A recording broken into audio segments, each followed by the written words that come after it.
ठीक ठीक। दीपक बघेल जी, सरकार और सिस्टम दो चीजें होती हैं, ठीक है ना, अंग्रेजी में गवर्नमेंट और एडमिनिस्ट्रेशन, ठीक। गवर्नमेंट में हम मानते हैं पॉलिटिकल लीडरशिप, मंत्री, मुख्यमंत्री, प्रधानमंत्री, ठीक।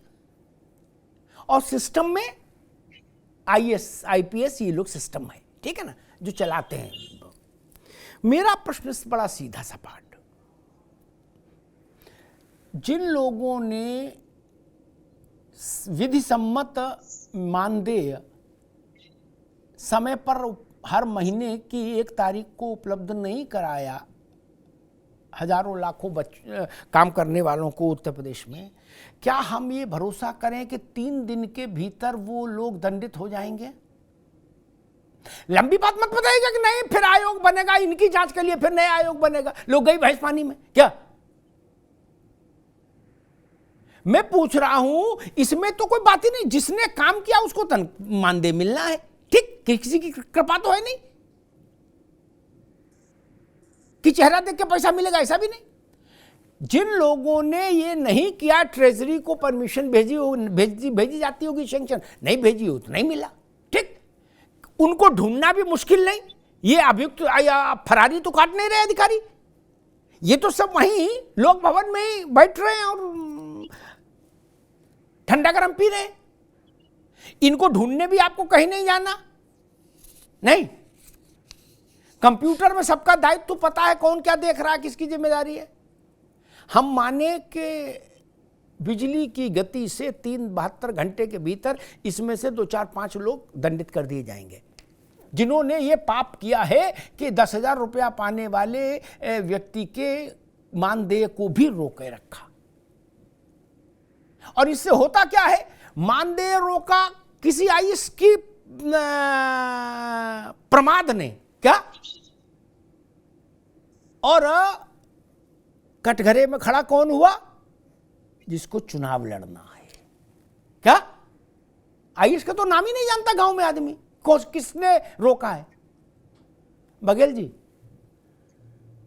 अमिताभ जी, निश्चित रूप से आप एक बात तो मानेंगे कि शासन की जो मंशा है वो स्पष्ट है, लोगों को जाकर उनके हक अधिकार दिलाने का काम भारतीय जनता पार्टी का शासन लगातार कर रहा है, मुख्यमंत्री श्री योगी आदित्यनाथ जी के नेतृत्व में। अब दूसरी बात पे आ जाते हैं प्रशासन, जो लाल फीताशाही है जिसके बारे में आपने जिक्र किया, कभी 1 रुपया ऊपर से पहुंचता था, 85 पैसा बीच में रह जाता था, 15 पैसा जमीन तक पहुंच पाता था। ये स्थितियां प्रशासन के माध्यम से हुआ करती थी, क्योंकि लगातार प्रशासन में जो बाबू होता था वो अपने यहाँ से पार्टी आगे पहुंचाता था।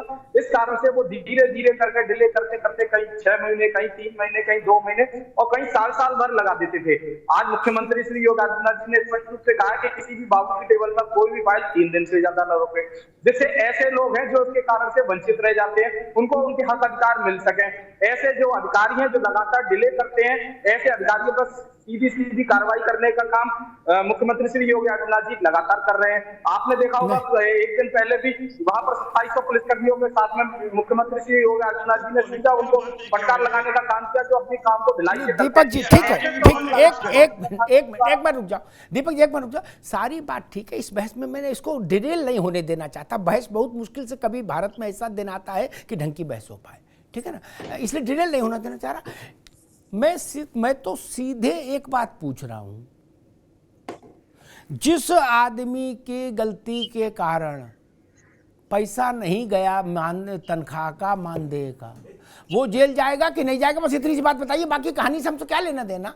निश्चित ही अमिताभ जी, एक प्रकार का कोई व्यक्ति जो ऐसे लोगों का हक अधिकार को छीनने का काम कर रहा है, उसको भारतीय जनता पार्टी की सरकार जेल पहुंचाने का काम करेगी। अभी तक क्यों नहीं पहुंचाया? 6 साल हो गए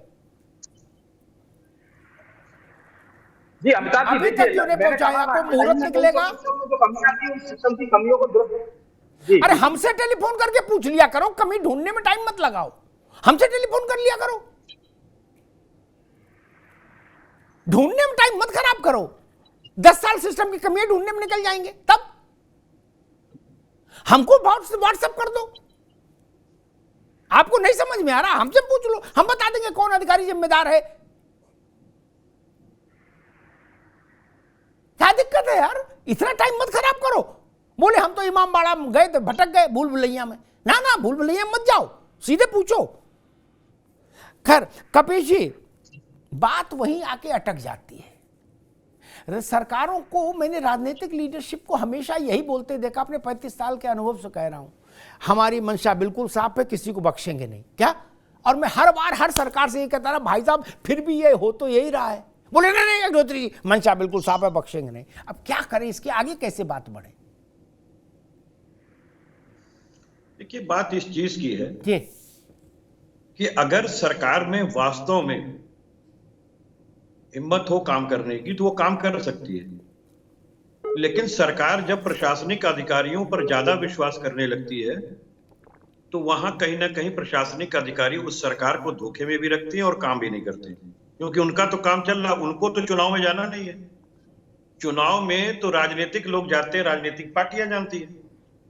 लेकिन इस बात पे सही आप कह रहे हैं, मैं आज भी आपको एक बात कह रहा हूं कि जितने लोगों का मानदेय रुका है या वेतन रुकी हुई है, इतने इतने वर्षों से, आपने अभी खुद ही एक मैसेज पढ़ करके सुनाया, कोई भी डिपार्टमेंट के अंदर अगर कोई वांट निकाली जाती है तो उसके अकाउंट सेक्शन से पहले ही ये करा लिया जाता है, क्या वेतन दे पाओगे? तो वेतन संस्तुति के बाद ही कोई अधिसूचना जो है जारी होती है उतने पदों की। जहां तक मुझे इस बात की जानकारी, शायद आपको भी होगी, ऐसा ही होता है। और जब ये सारी चीजें हैं तो आप वो नहीं कर पा रहे हो। आज हम एकदम राजनीति के मूड में नहीं थे, लेकिन हमारे मित्र ने केवल राजनीति की, और मुझे बड़ा दुख हुआ इस बात का कि आपके सामने जब सारे तथ्य मौजूद हैं, और ये भी है कि कम से कम अगर सारे डिपार्टमेंट जोड़ दिए जाए तो 5 लाख से ऊपर के पद खाली हैं। योगी आदित्यनाथ जी ने जब पहली बार अपनी सरकार बनाई थी, उसके घोषणा पत्र में पहले ही, सरकार बनने से पहले, आपने 5 लाख सरकारी नौकरियों की बात की थी, वो भी संविदा पे और ठेकेदारी प्रथा से नहीं। लेकिन आपने कोई पक्की नौकरियां तो दी नहीं, और जो संविदा पे भी दिया, जिन्हें मानदेय पे भी दिया, आज वो 6-6 महीने साल भर से जो है वो अपनी वेतन अगोर रहे हैं। और आप अभी 69,000 शिक्षकों के ही अंदर देख लीजिए, आपने ओबीसी कोटे में जानबूझ करके 27% की जगह केवल 4% लोगों को आपने आरक्षण का लाभ दिया, जिसकी वजह से ये सारी चीजें, और लाठी भी खाते हैं बच्चे। दिक्कत इस बात की, मान लीजिए 5 प्रश्न गलत हो गए, अब 5 प्रश्न तो जो उसने सेट किया था उसने गलत किया। बच्चे जो हैं उसमें जो सक्सेस हुए और जो नहीं सक्सेस हुए, जिनके वो 4-5 के वजह से ही वो नहीं हो पा रहे हैं, तो वो भाई न्यायालय की शरण में चले गए। अब तो फंसा तो आपके वजह से है। दोषी कौन है? वो बच्चे दोषी तो नहीं है, दोषी तो वो लोग हैं जिन्होंने पेपर को सेटअप किया था, जिन पर आपने जिम्मेदारी दी थी कि बड़े योग्य लोग हैं, अच्छा पेपर बनाएंगे, प्रश्न का उत्तर जानते हो। ठीक कपिल बाबू। रजत जी, तो क्या होना चाहिए? आज तक कोई कार्रवाई नहीं हुई उन पर। रजत जी, क्या होना चाहिए? सचिवालय सुधरेगा तो व्यवस्था सुधरेगी, जान लीजिए। क्या पार्टी कोई सरकार में आए, कोई रहे, उससे कुछ बहुत ज्यादा फर्क नहीं आना जाना, ये जान लीजिए। क्या जो बाबू है, जो ऐसे मिलता है यहां चश्मा रख के, विज्ञापन वो बनाता है, मुख्यमंत्री प्रधानमंत्री विज्ञापन बनाते नहीं क्या? विज्ञापन में एक कॉमा फुल स्टॉप दाएं बाएं कर देता है, वो जानता कि ये मुकदमे में जाएगा मामला, आप मौज लो नहीं। फिर रजत और गौरव जो है, विज्ञापन जारी होते ही लखनऊ या इलाहाबाद की ट्रेन पकड़ लेते हैं वकील साहब के यहाँ जाने की। क्या? और फिर सिंगल बेंच, डबल बेंच। जी सर, एक और बड़ी समस्या है कि जिस प्रकार से विभागों में रिक्त पदों को समाप्त किया जा रहा है, जो रिक्त पद हैं उन पे आउटसोर्सिंग और संविदा नियमावली लाई जा रही है, और धीरे धीरे उस पदों को ही खत्म कर दिया जा रहा है। तो धीरे धीरे जो अब समय आने वाला है, कहीं ना कहीं हमको नहीं लगता कि ये पदों पे भर्ती कर पाएंगे। आपने देखा होगा सर, एक बड़ा मुद्दा है जो अभी 1,39,000 प्राथमिक शिक्षकों को जो है पद ही शिक्षक ही कम हो गए। ये एक बड़ा सवाल है। दूसरा सवाल ये, जो सचिवालय में काम करने वाले बाबू होते हैं, क्लर्क होते हैं, वो भी तो आउटसोर्सिंग के थ्रू आने लगे हैं, वो भी तो आउटसोर्सिंग के थ्रू निजी कंपनियों के थ्रू काम कर रहे हैं। सचिवालय में भी ऐसा नहीं है, वहां पे भी ऑपरेटर हैं, जो वहां के बाबू हैं, वहां के चपरासी हैं, सब ये सारे जो क्लर्क का, कनिष्ठ सहायक का, ये जितने पद आते थे पहले, ये सब परमानेंट पद आते थे, लेकिन इन पदों को समाप्त किया गया है। सरकार की ये जो मंशा है, जो ये प्राइवेटाइजेशन कर रही है, आउटसोर्सिंग नियम ला रही है, ये कहीं ना कहीं युवाओं को बेरोजगारी की तरफ ठेल रही है। ठीक है। तो मैं तो उत्तर प्रदेश सरकार से और बीजेपी प्रवक्ता से कहना चाहूंगा कि आप 2 करोड़ रोजगार देने में तो सक्षम हो गए, और प्रदेश में 10 लाख रोजगार देने में सक्षम हो गए, तो कम से कम जो नियुक्तियां रिक्त पद हैं उस पे भर्ती निकालिए। आउटसोर्सिंग संविदा नीति से रोजगारों को अंधकारमय मत कीजिए। रुकिए, आउटसोर्सिंग का मसला रजत के उठाने से या किसी कहने से वो मसला बड़ा है, उसमें इतनी हल्की सी टिप्पणी से कोई बात हल नहीं होती, ठीक है ना। वो पूरे देश की एक व्यवस्था है और कई सरकारों ने उस व्यवस्था को स्वीकार किया, आज से नहीं, जब रजत पैदा हुए होंगे तब से, ठीक है ना। वो सिलसिला चल रहा है, इसलिए उसमें भाषण करने से कोई लाभ नहीं होने जा रहा। मेरा तर्क, मैं अपने को वहां तक सीमित रखूंगा, आउटसोर्स से भर्ती हो और चाहे परमानेंट भर्ती हो, समय पर भर्ती हो, पूरी ईमानदारी से काम का पैसा मिले आदमी को, ठीक। ये दो बातों तक मैं अपने को सीमित रखता हूं। आपने अनुदेशक को 9,000 देने का वादा किया, 9 तो टाइम से दो। आप बिजली विभाग में किसी को उस संविदा पर रख रहे हो, 10,000 रुपया, तो 10,000 उसको टाइम से मिलना चाहिए। रखना चाहिए नहीं रखना चाहिए संविदा पर, वो अलग बहस है। और दूसरी बात जो रजत ने कही, उसमें भी एक चीज समझनी होगी, जो नियम बनाते हैं, ठीक, जिनके बाद रजत या गौरव जैसे लोग मुकदमे में जाते हैं और कपिश जी जैसे हमारे जो वकील मित्र हैं उनका मामला चकाचक हो जाता है। क्या? क्योंकि उत्तर प्रदेश के जो हाई कोर्ट के वकील हैं उनमें अधिकांश का तो इसी से चल रहा है, जो भर्तियों के इतने मुकदमे। उनको भी ये समझना होगा, वो संविदा वाले बच्चे वो नहीं बनाते, वो टाइपिस्ट हैं, क्या फाइल इधर उधर ले जाने वाले हैं, वो बनाते हैं आईएएस अधिकारी। इस बात को समझो, ठीक। कोई 22 साल का 24 साल का संविदा वाला तो नहीं ना बता देता कैसा आरक्षण इसमें होगा, नहीं। इसलिए चीजों को इतना हल्का नहीं कर दो कि पता लगा 2-4 चपरासी 2-4 जूनियर क्लर्क दंडित कर दिए, बोले बात खत्म हो गई, नहीं। गौरव सिंह, संविदा होना चाहिए नहीं होना चाहिए, संविदा, मैं तो मानता हूं संविदा का मतलब शोषण, लेकिन 1990 के नरसिंह राव के समय से वो प्रक्रिया देश में शुरू हुई, शनै शनै उसमें सब पार्टियों का योगदान रहा और होते होते अब पूरे देश भर में वो चीज चल रही है, कोई राज्य ऐसा नहीं जान नहीं, ठीक। इसलिए उस पर हम अलग बहस रखेंगे किसी दिन।